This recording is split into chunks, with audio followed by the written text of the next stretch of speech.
Hi, everyone. It's 1 p.m. on a Wednesday, and you are tuned into Empowerment Hour on Kofifi FM 97.2, where it all began. Or you're also tuning into our YouTube channel and our Facebook Live, right? I am Katleo Slepe, and I'm an RCS educator. And today, we are joined by a special guest, and today's topic is shaping the youth. I hope you guys are ready for today's episode, but not forgetting, we are not in studio today. We are somewhere in Soshanguve. So I can just ask my guest, where are we today? We are at the Soshanguve Engineering School of Specialization. Awesome. Can you just tell the viewers out there and listeners who you are? Hi everyone, my name is Tami Powe, the founder of ThinkShift, which is an education consultancy company in the digital education space, and Timon Foundation. And I'm a father of soon-to-be 4.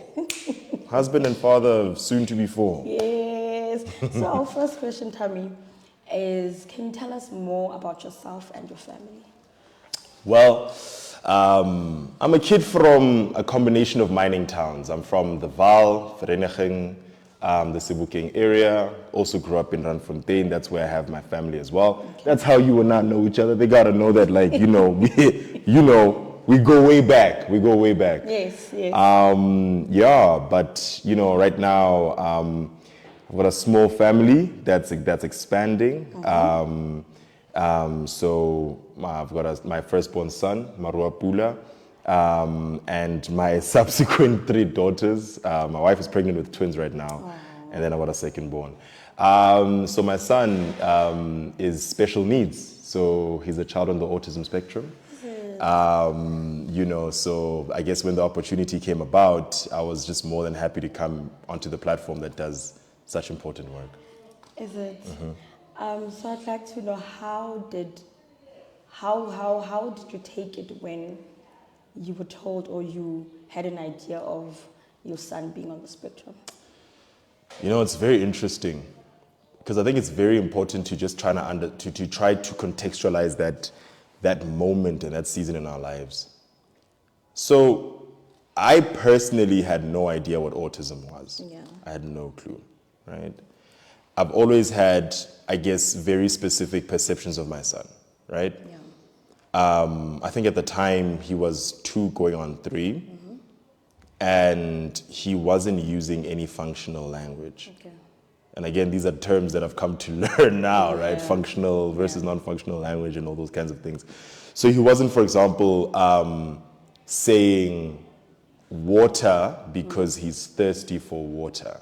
Understand? Like, he would kind of be using language in very maybe symbolic and labeling ways, and not necessarily in functional ways, right? So I always thought maybe he's just preserved. Yeah. He's a little bit of a shy guy. Yeah. The speech will come. He had a huge special interest in numbers, like a huge one. At that age, he could basically count to nearly 1,000. Like, no lie. Like, literally, he had a crazy inclination for numbers and patterns and whatever. And I'm like, wow, this is a bit, he's a bit of a savant. I don't know what's going on. And then one day, he was in a mainstream ECD center, right? And one day, one of the teachers was like, look, I'm not 100% sure if he is coping with the way we are teaching. I think you might have to check him out for maybe like ADHD or something like that. Maybe take him to a specialist. Okay. That was very striking, right? Because again, I have no perception of what these things really mean. I've once heard that my little brother had ADHD, but I also didn't understand what that meant functionally in class. Yeah. So we took him to a pediatric psychiatrist, and there and then he was diagnosed with autism. So we were told that he's on the autism spectrum, on the high functioning end of it, with Asperger's as part of the diagnosis. and we were given an intervention route. So he would probably need to be in this kind of school and not this kind of school. It was the first time we started to hear or even use the word remedial education, right? You know, and lo and behold, there began our path of, I guess, entering a new world, you know, like, because it's like raising your child under a whole new context. I also think I was relieved, right? Like, very relieved that we have some kind of, you know, diagnosis. Because what that does is that it gives you some empowerment. It empowers you.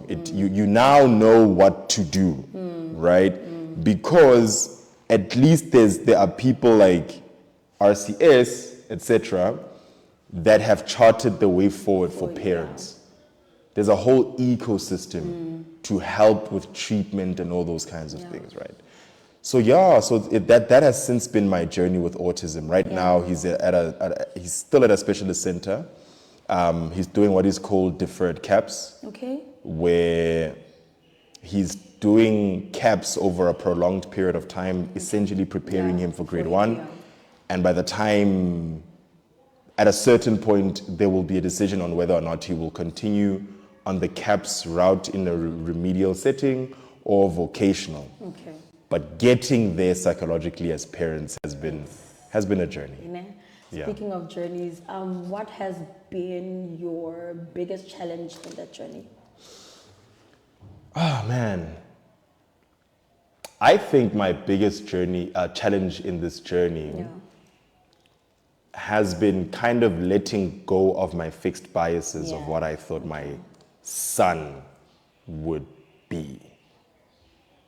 I think we really take for granted how fixed our minds are when it comes to the images and archetypes that we have for our children that are unborn. Yes, because you have an idea, you want your child to be like this, like abe normal. Right. Like at the very least, right? But and even then, you know, you have like very, very grand ideas. I mean, for example, I remember when he was born, he was about 4 months old, and I had and it's not like I even had the money, but I registered him already at like several like hyper prestigious boys schools, right? That was my thing. My kid is gonna be like a boys school kid. You know, he's gonna go through the boys school route, all boys society, all those kinds of things. Like I had a very, very fixed, narrow mindset, and kind of disabusing myself of that kind of, you know, inbuilt idea that I basically started to worship, right? That was a very difficult thing, and I've literally had to work through that in therapy so that I can appreciate him for his uniqueness and really lean into who he is, right? Because I think I'm an optimizer. It's what I do for a living, right? My work is to come into a setting, look at a young person, and optimize them, optimize the education institution, optimize the education ecosystem with the work that we do, optimize it for the potential of the young child. So I'm constantly thinking like that, and I'm like, I think the best way that God can really help me realize, I guess, that proclivity from me is to, first of all, get me to completely fall in love with who he is, so I can optimize that. So that's been a journey, but praise God, we're really at a place where we are supremely happy and proud of his progress. And, you know, he is an individual in his own right, and an individual with a very special place in our hearts. He's the first of his name in this generation. Yes. You know, and his diagnosis doesn't remove that title. You know, so it's been a lot. For me, I'm highly symbolic and philosophical. So for me, it's just been managing those things psychologically. But otherwise, you know, of course, it's not easy. It's, you know, nothing will humble you like a meltdown in public. Right? And that one, Yeah, let's forget about all the symbols and philosophy and the what. Meltdown is a meltdown. Yeah, let's It will talk about a humble you. meltdown in public, right? And then learning thus how to kind of manage an environment to meet his expectations, but also really giving him the confidence to manage complex environments, because it's not going to be like, nursed forever. Right? Yeah. He needs to engage the world and, just Be independent. exactly, and just being his social interpreter has kind of been our job. Okay. I have, can you break it down for me? Like maybe 1, 2, Nyana, what are the proudest moments that you've had, like raising Maru? Jeez. You can mention 1 or 2, because I can tell like there's a lot. Oh man. There's a lot. Jeez, man. I didn't anticipate to be emotional for this interview. I didn't anticipate it. Okay. 1 or 2 proud moments. I think for me, it's things that are simpler than what people think. Let me give you a very, very, very proud moment I've had, because there's a Rolodex of them in my head. Okay. One very big proud moment. Recently, we went on a 4-hour game drive with many people in the vehicle, in varying weather conditions. So can you imagine all the sensory inputs? There's a lot. And you are in there for 4 hours. And he made it. Is it? He survived it. And remember, we've started weaning him off his Schedule 6 medication. Okay. Which, again, we are extremely proud of. He's engaging society without very heavy medication. Right? That he's been on for some time, And so it's things like that that tell me that there is such a thing called progress. Right? There's that, like, even for a child with special needs, there is progress. It's just about the plane on which the progress happens. You just have to make sure that you're on that train. You just have to make sure that you have to be on that train with your child to observe the progress and actually be present for the moments of progress. So, there are many, I would say, like, proud moments I have, many proud moments. I mean, his mother, I was not even home for the weekend. And, our family was over and his mother was just saying he didn't even have a meltdown or anything like that. He was just, he's just kind of managing himself very well. He's going to bed by himself, climbing up the stairs, going to bed, sleeping by himself without, asking too many questions. It's small things, and I think the thing is, in our community, these are the things that we appreciate more than anything. It's the things that are taken for granted in the mainstream, but are huge for us. Yeah, it's for others or to others, it's the little things you're like, really that? It's like, hey, bro. Yeah, it's a very big deal. Bam. It's a huge deal. Yeah. You were talking about optimization. Right. Yes. Organization, right? Yes. But I love the fact, I'll just go back a bit. I love the fact, like, when you talk about your son, I can tell, like, you're really proud. Yeah. And to the viewers and listeners out there, or let me just say the listeners out there, Tabi Shem, he's really proud. I hope you guys were, like, in the same room as us and just to experience, like, and I would say to you, like, I'm really proud of you guys, you and your wife. Thank you very much. And I can tell, like, when us being the youth, right? Such, you be like, I didn't tell you understand? Like, I handle hante better than me. But I love the fact that we have support systems, be it doctors, amen to that. Family. It's an ecosystem for sure. Do you understand? So, let's go back to optimizing. Yes, right? yes indeed. Can we go deeper with your organization? Can you talk about your organization? What is it about? What inspired you to actually kickstart an organization? Okay, so look, my calling is in the education space. So I grew up in a line full of teachers like you. Yes. Right? So like there's like quite a generation of, I've got on two sides, it's teachers, it's entrepreneurs, right? So it's like two callings in one, right? And so the work that we do as ThinkShift is that we are an education consultancy focusing on two things. Okay. One, we broadly focus on the development of 21st century at a systems-wide level. What that looks like at a practical level is that two things. One, we run digital and 21st century education programs on behalf of NGOs and the Department of Education. And on the second hand, we have developed a technology that measures 21st century competencies in curricular work. Okay. Right. So yeah. So it's really interesting work. So for example, I'm in charge of the projects and initiatives side of it and sales. Right. So we are helping roll out a program to teach coding and robotics as a 21st century modality in schools. It's becoming rolled out as a curriculum nationally.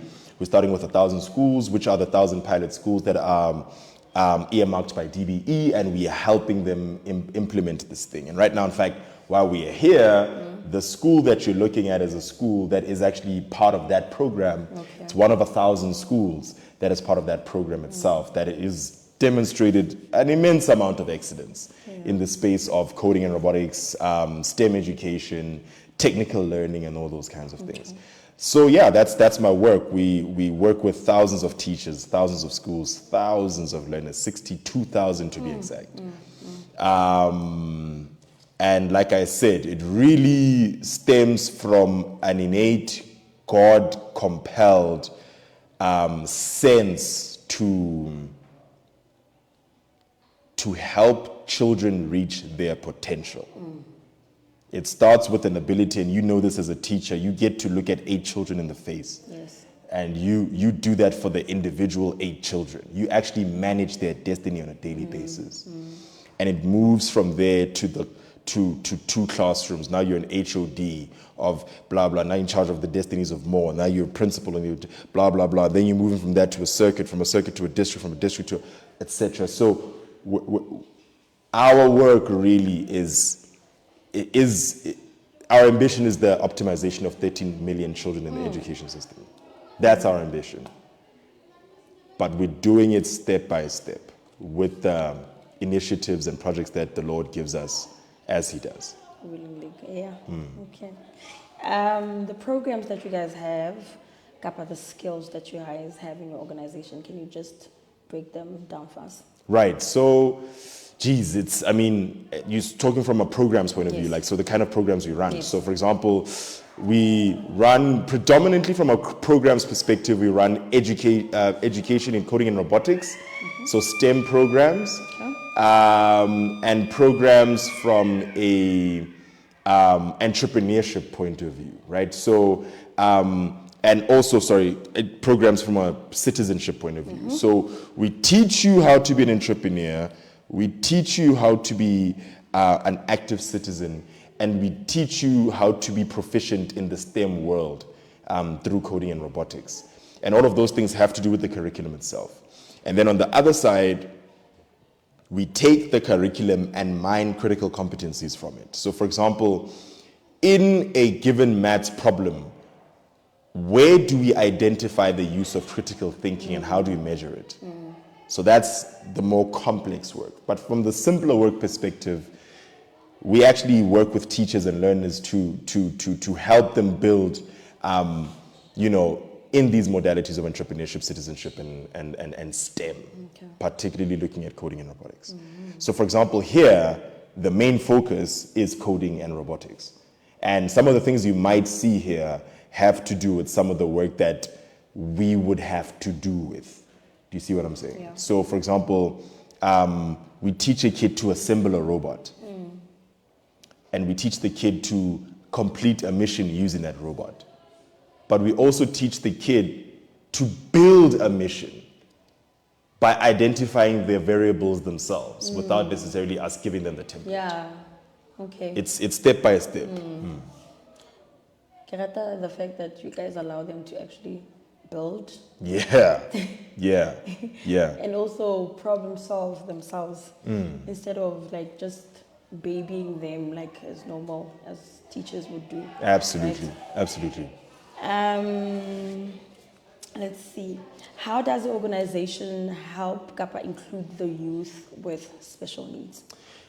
What's beautiful about some of the work that we do, especially our initiatives work, so our Yeah. projects work, is that all the projects are inclusive. So we have designed the projects in such a way that they can include children with special needs. Because what we're discovering with a lot of the 21st century education modalities like coding and robotics is that they are not exclusive for the mainstream, but they're actually inclusive for kids with special needs. So one of the schools we're working with, one of the main schools we're working with, is a school called KwaZamobuhle Special School in Escort, Okay. KwaZulu-Natal. And they are a school that deals with 3 streams of special needs. They deal with autism, they deal with those with severe cognitive disabilities, and they deal with those with physical disabilities. And in their district, they are the leaders in the implementation of coding and robotics. Okay. We work directly with that school. We work with the teacher. Here's how you design it. ThinkShift doesn't necessarily have to worry about teaching the learner directly. It's about teaching the teacher that teaches the learner. Do Oh, you see what I'm saying? yeah. So for example, you work with children with special needs. The best way to get those kids to be optimal is to talk to you. Yes. Because you are trained at working with them, Yes. but we're giving you the skills and relevant tools to include them in the digital economy. Because you see, that's the problem, is that I think when we kind of rethink the way that we do teaching and learning, I think there is an underappreciation or under-catering of special needs children. Yeah. And which is why our work from a program's perspective, a lot of our work is teacher-focused. However, where we do have learner-focused interventions, we also include kids with special needs. So last year I worked with a school in the Eastern Cape in Gqeberha, which was an autism specialist school. Lo and behold, they won the coding and robotics competition that we had put together. It's not a mistake, right?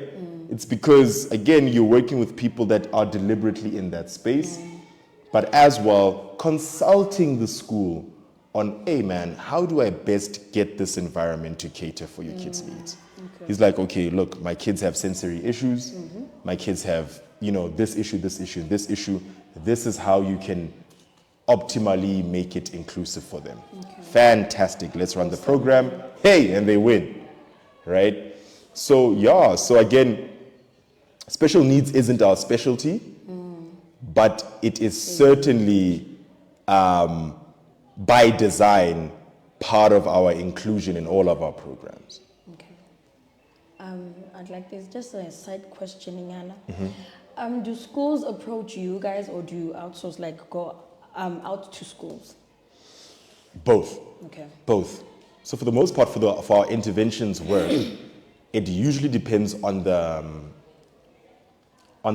bigger sponsor. So for example, we have a sponsor that's working directly with the Department of Education, and we get mandated to go to the schools. So they tell us, look, there are 1,000 schools, here's the list, go to them.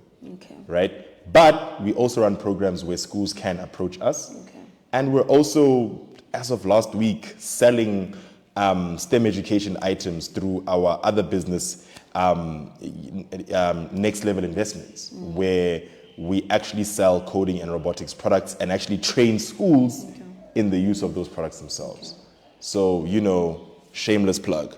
Hit us up. You just had to. Hey, man. I am unraveling last week's riddle, and I already have an answer for that. So last week's riddle read as such: I am something all men have, but all men deny. Man created me, but no man can hold me. What am I? And the answer to that is fear, right? And this week's riddle, it says or reads as thus.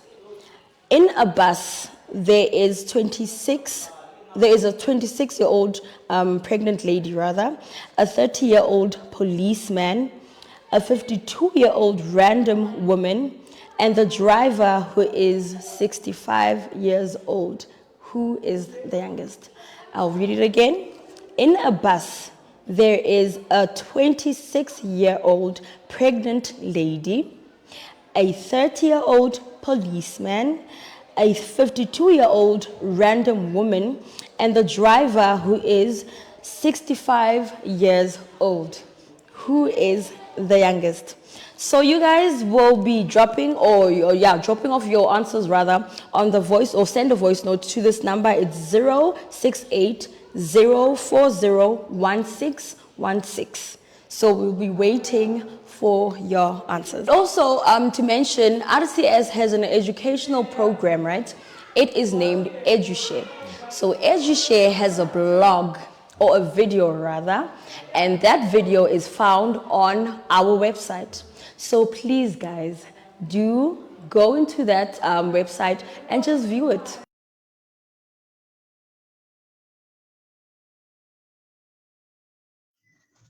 The answer to that riddle you just sent now is a lie. It is a lie that people cannot like hold on. Something that everyone does, but they always deny it. Amanga, a lie. Hi, ma'am. Hope you're well. This is my submission for the riddle. My answer is that my answer is sin. Sin is something that everyone does, but no one wants to admit that they are sinners or they have sinned. And because it's merely just a concept that humans made up, it's not physical, so you can't touch sin. Thank you. Bye.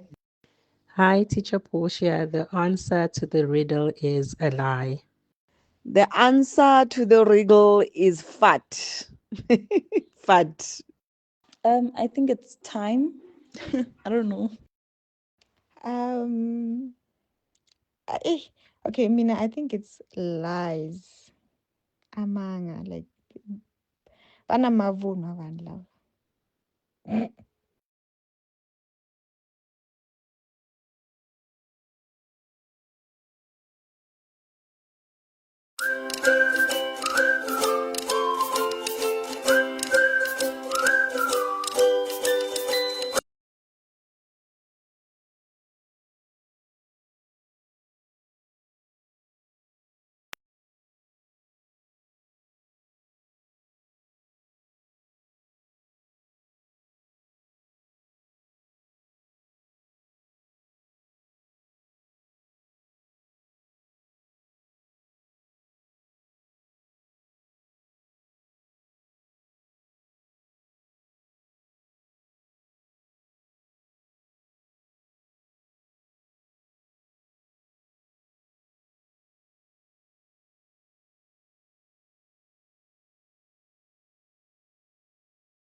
Hello and welcome to Education Segment by RCS Media. My name is Robin Amoretti and I'm the Speech Language Pathologist at Rambo Clinic School. Today I'm going to be talking to you about autism. So what is autism? Autism or autism spectrum disorder, or sometimes just ASD, is a neurodevelopmental condition. This means that it is a lifelong condition that affects how the brain develops and functions. ASD is characterized by persistent difficulties with social communication and interaction, restrictive and repetitive behaviors, interests, or activities. But what does autism look like? Autism looks different on everyone. Each person has their own strengths and challenges. For example, some autistic people find speaking challenging and are non-verbal or minimally verbal, while others can communicate verbally or with pictures or with gestures. How common is autism? Globally, 1 in every 1,000 children has autism. In South Africa, the rough estimate is roughly 2% of our population has autism. Anybody can be autistic, regardless of sex, age, race, or ethnicity, but research has noted that it's more common in boys. This may be because autism looks different in girls, and it's unrecognized by doctors. What causes autism? There are many causes, but research says it's a combination of genetics, environmental factors, and social influences. An example of environmental factors are things like older fathers, pesticides, low birth weight, and prematurity, among others. Is autism on the rise? It does feel like it is, but this is also because the world is more aware of it. The diagnostic criteria is now broader, and our screening tools are better. So what can you expect from RCS Education Segment?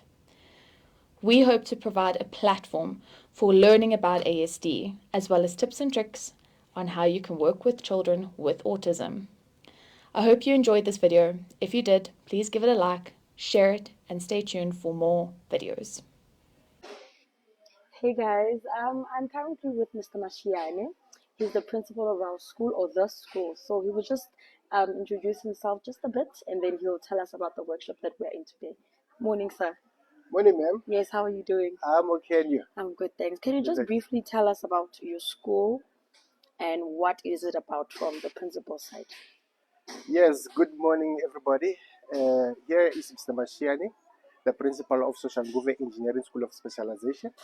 Here in the school, this is a workshop where learners are learning about automotive, because automotive in terms of the School of Specialization is our focus. And we are disciplined in engineering, where we deal with all the 9 engineering subjects. Is it? Yes. Oh, okay. So can I ask Mr. Mashiani, can you just debrief, or just maybe when your kids to make a car for me, please? Please, please, and You have come thank to the right place in terms of the car. These Yes. are the dynamics. Yes. Yeah, these kids here, they are very much well trained. They are more informative. They are more knowledgeable, and they can go as far as making a research and making a nice car for you.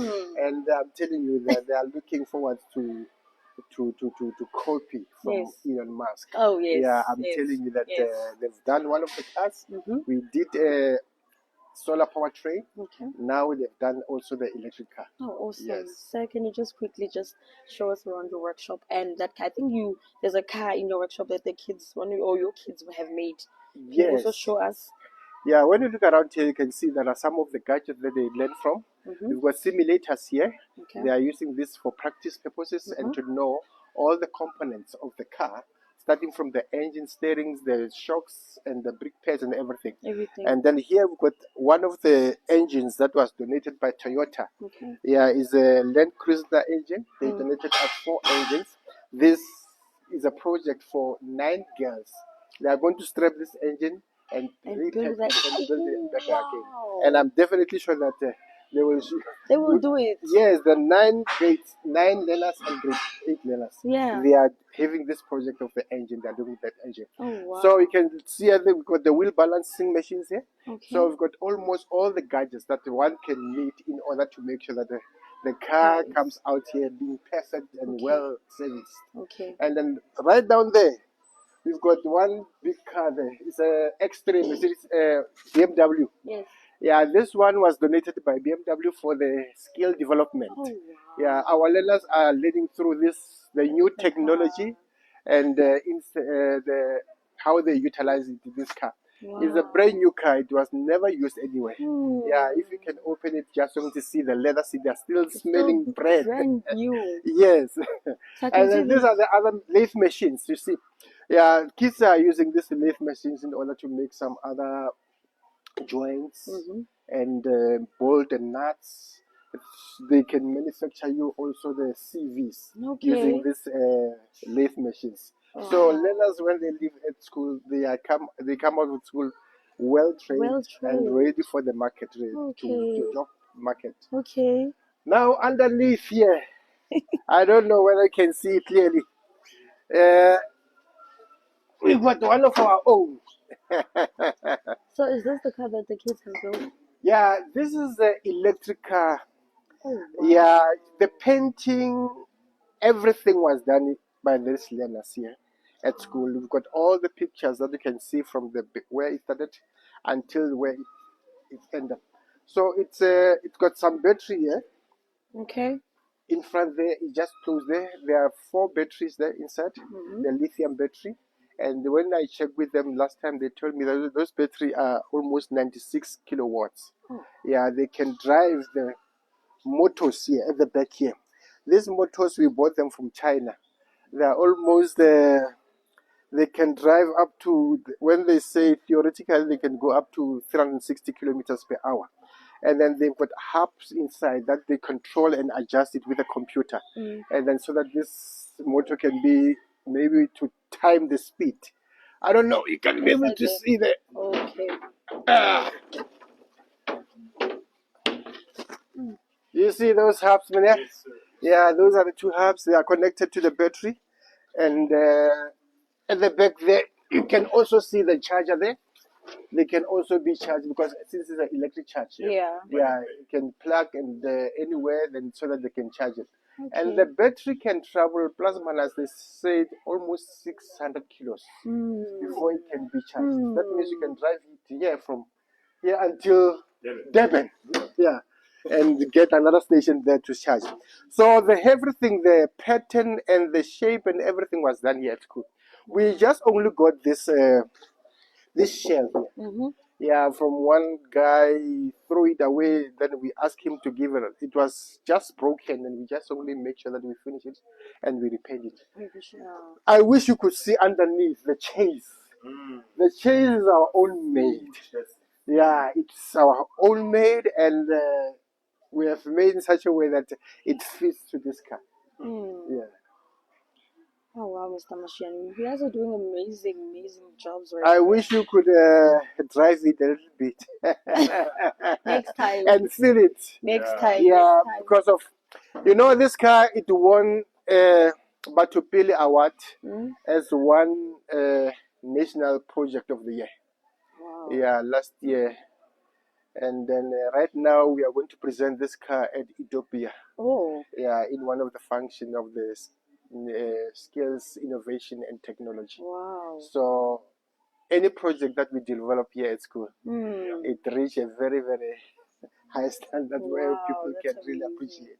That's amazing. Yes. Oh.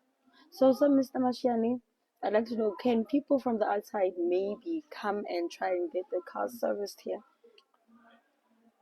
We used to do that before, and it was before COVID.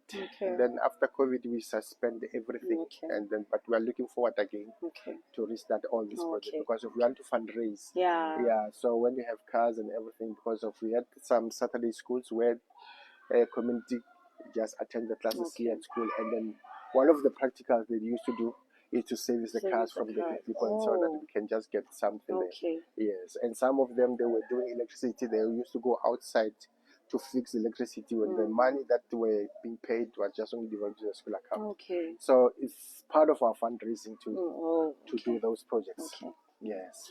I just leave it. They will come and fix it. Okay. Yeah. Sir, can we maybe take a tour around your school, maybe? No, there's no problem. We can just go to another project again. Okay. That also took me to Dubai. Oh, okay. Learners from the school, they build these 2 classes as part of their practicals. And also these classes also they are saving and they are helping the school as learners can utilize it for learning purposes. We have developed this center just for innovation, as an innovation center for the school, because of we are running short of the space, and our learners and the teachers came up. We bought these 2 containers for storage of the materials, and then we just built a roof there at the top. And this was done by learners and educators here at school. And coming here closer, I don't know whether you can see this car here. This one trend 2019. It was when we opened the school as a school of specialization. And then the learners and the teachers came up with the innovation where they changed this car to become a buggy. It's a BMW, if you can see it. Then it was just only giving some features. Yeah, that was for the school. And this is how the car was made. And now we are busy with this project again. It's a mini. And then we want to see this mini using an electric. We took out the engine and it's going to be utilizing the electric now in 5 months to come. This mini will be nicely painted and also having all the gadgets of electricity to utilize for the driving of this car. Now coming to this side, this is one of the solar train. Unfortunately, we removed the solars there because of we have the challenges of this Nyalpe boys. They jump in through the fence and try to steal our, but we are going to put them back again. This is a train that they used. It was done by the learners as innovation, and the idea it was to say to the government that since we have the problem of the load shedding and also the problem of the cable theft, why can't we introduce or invent trains that will utilize solar? Because of South Africa is a blue sky, so we can harvest the sun and use to generate this train to utilize the solar. So it was the train, and then it can also be able to travel a distance of maybe plus minus 30 kilometers at the moment. That's what we have tried to do. You can see that we've got also the rail there. It used to travel from here up to that side, that's other side. So it's really working. It's a true project. It's one of the projects that made the principal of the school to be invited in Dubai and awarded with the Clean Tech Award, Global Clean Tech Award. So I'm here with our guests, Mr. Mashiane and Mr. Bowe. I'd just like to know what's the link between Think Shift and your school? Right. So we are part of a big contingent from the Department of Education to help schools with coding and robotics. So Principal Mashiani's school is a coding and robotics hub. And so this means that surrounding schools are going to be coming to this school to learn coding and robotics. I mean, as you can see, this is a school that is highly specialized. The teachers themselves, the staff, etc., can really benefit surrounding schools with many modalities, including coding and robotics. And this is what links us. And where we were was the classroom that they're going to be using as a coding and robotics. But that's how we link. Say? Yes, ma'am. Yeah, same question. What's your link for? Did you guys actually approach him, or did they approach you? No, actually, we were so blessed to have Think Shift through BMW as our sponsor, and they just brought them here. because of we are one of the schools that is performing and also doing well, excelling in terms of the project. I think they are not lost. Yes, Yeah, they are for at them to home. bring the project here, we are going to showcase to the world Talent. we are best, and Yes. together with ThinkShift, I'm telling you that we are going to do greater things. And learners, I'm very much happy and proud for them because of really we need this kind of a project. Yeah. Because of now we are living in the AI, Yes. where we need Yes. the innovators that Yes. will link to this kind of the coding robotics that will help them to facilitate their projects and compete with the entire world. Awesome. Thank you. Awesome. Thank you. Thank you. With that being said, catch you on the flip side. Hi, I'm Nazreen Mago, and welcome to Beyond Sidelines.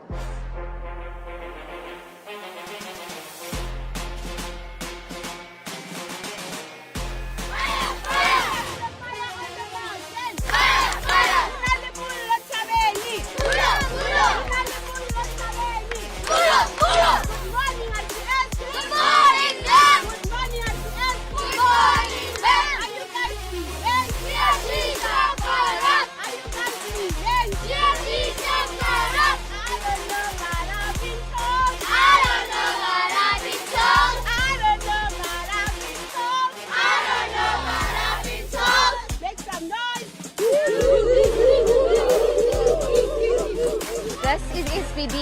The aim is to collect the cones and whoever finishes first wins.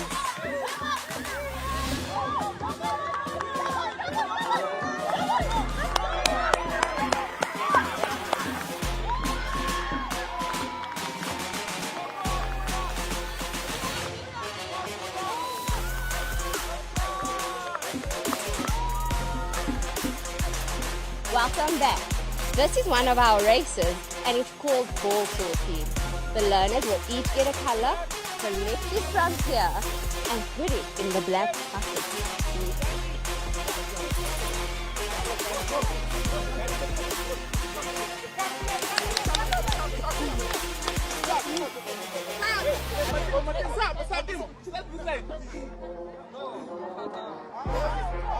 The SBD, can they reach the target? Let's see.